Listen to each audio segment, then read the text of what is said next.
आपको लगता है कि आप अपने लाइफ के डिसीजंस खुद लेते हैं। आपने अपना करियर चूज़ किया, अपने दोस्त चूज़ किए, क्या खाना है, क्या पहनना है, क्या खरीदना है, ये सब आपकी चॉइस थी।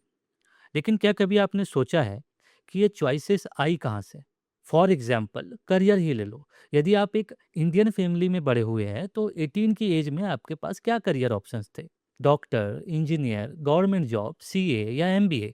हो सकता है आपके पेरेंट्स ने कभी सामने से ना बोला हो कि आपको इनमें से ही कुछ चूज़ करना है, लेकिन फिर भी ये ऑप्शंस आपको नॉर्मल लगे और शायद किसी दूसरे करियर ऑप्शंस के बारे में आपने कभी गंभीरता से सोचा ही नहीं। तो सवाल ये है कि क्या सच में करियर आपने चुना या उन ऑप्शंस में से चुना जो आपको दिखाए गए थे? और ये सिर्फ करियर की बात नहीं है, फ़ोन को ही देख लो। जब आप एक यूट्यूब खोलते हो तो पहला वीडियो, दूसरा वीडियो, तीसरा वीडियो, आप चाहे तो फ़ोन बंद कर सकते हो। चॉइस अभी भी आपकी है, पर जिस एनवायरनमेंट में आप डिसीजन ले रहे हो, उसका भी असर आपके बिहेवियर पर पड़ता है। साइंस में चॉइसेस के एनवायरनमेंट को डिजाइन करने के लिए एक टर्म यूज होती है, चॉइस आर्किटेक्चर। सिंपल लैंग्वेज में आपके सामने चॉइस किस तरीके से रखी गई है, ये भी आपके डिसीजन पर असर डाल सकता है। इसका एक सिंपल एग्जांपल है डिफॉल्ट। मान लो एक फॉर्म है आपके पास, उसमें से एक ऑप्शन ऑलरेडी सिलेक्टेड है।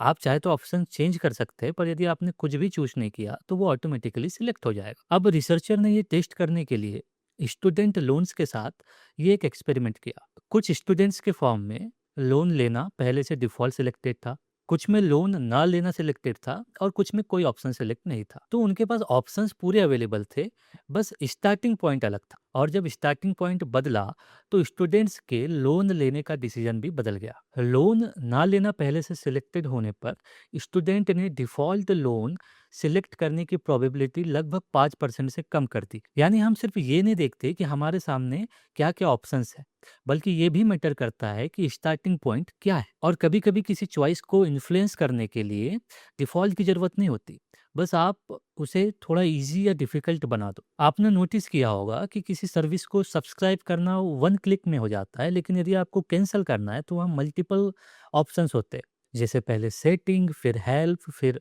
अकाउंट डिलीट ऑप्शन, फिर कंफर्मेशन विंडो। टेक्निकली दोनों चॉइसेस अवेलेबल है, लेकिन एक चॉइस लेने में बहुत कम एफर्ट है और दूसरा बहुत मुश्किल। और इसी तरह के चॉइस डिजाइन को रिसर्चर ने रियल वर्ल्ड में भी टेस्ट किया है। जैसे कुकीज आपने देखा होगा किसी वेबसाइट को ओपन करने पर जो विंडो सामने आती, तो किसी ने आपकी चॉइस छीनी नहीं, बल्कि एक चॉइस को डिफिकल्ट और एक को आसान बना दिया। कई बार इतना ही काफ़ी होता है। लेकिन एनवायरनमेंट सिर्फ वेबसाइट या फ़ोन नहीं है। एनवायरनमेंट आपके पेरेंट्स भी है, आपके दोस्त, आपका वर्क प्लेस, आपका स्कूल, आपकी सोसाइटी। और ज़रूरी नहीं है कि ये लोग आपको डायरेक्टली बोले कि आपको यही चूज़ करना है। इससे ज़्यादा वो आपको ये बताते हैं कि नॉर्मल क्या है। मान लो आप बचपन से घर में सुनते आए हैं कि अच्छी जॉब मतलब गवर्नमेंट जॉब। आपको कोई फोर्स नहीं किया गया, लेकिन धीरे धीरे गवर्नमेंट जॉब आपको सेफ और रिस्पेक्टेबल लगने लगती। फिर 22 साल की उम्र में आकर आप कहते हैं कि मैंने गवर्नमेंट जॉब चूज की। हो सकता है सच में आपने चूज करी हो, लेकिन एक सवाल फिर भी है, आपकी चॉइस पर आपके माहौल का, आसपास के माहौल का क्या असर पड़ा है? यहाँ पर एक कंक्लूजन निकाला जा सकता है कि यदि हमारी हर चॉइस पे इन्वायरमेंट का इतना असर पड़ता है, तो क्या कोई हमारी रियल चॉइस है ही नहीं? नहीं, क्योंकि असर और कंट्रोल एक ही चीज़ नहीं होती। आपका इन्वायरमेंट आपको अफ़ेक्ट ज़रूर कर सकता है, लेकिन इसका ये मतलब नहीं है कि आप उसको क्वेश्चन नहीं कर सकते। लेकिन एक सेकंड, यदि मेरे पेरेंट्स, मेरे फ्रेंड, मेरे आसपास के लोग मेरे डिसीज़न को इन्फ्लुएंस करते हैं, तो क्या मैं सिर्फ़ उनका रिज़ल्ट हूँ? तो आंसर है नहीं। और यहीं साइकोलॉजिस्ट अल्बर्ट बेंडूरा का आइडिया बहुत रोचक हो जाता है। उनके अकॉर्डिंग हम सिर्फ़ अपने एनवायरनमेंट से अफ़ेक्ट नहीं होते, हमारे एक्शंस भी डिसाइड करते हैं कि हमारा आगे का एनवायरनमेंट कैसा होगा।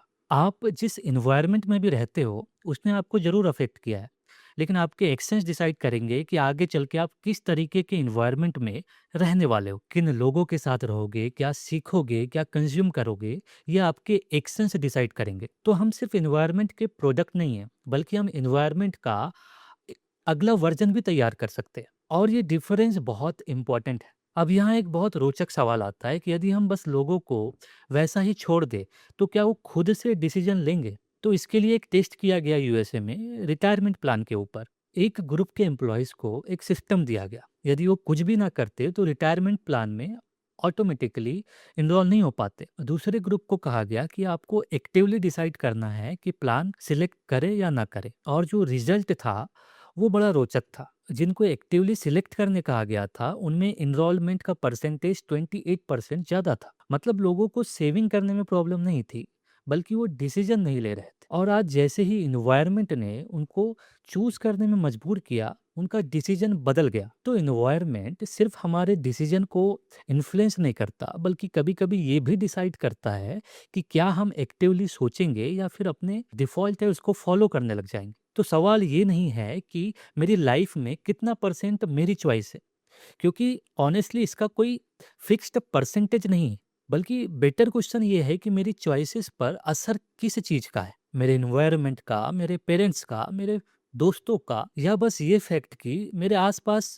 सब लोग यही कर रहे हैं? क्योंकि जब आप ये सवाल पूछना शुरू करते हैं तो आप एकदम से अपने लाइफ के डिसीजंस बदल नहीं देते, लेकिन पहली बार आप उस डिसीजंस को देखना शुरू करते हैं। और शायद जब नेक्स्ट टाइम आप बोलो कि मैंने ये चूज किया, तो 1 सेकंड रुकना और पूछना कि क्या मैंने एक्चुअली चूज़ किया, या मेरे सामने जो ऑप्शंस थे बस उसमें से चूज़ कर लिया।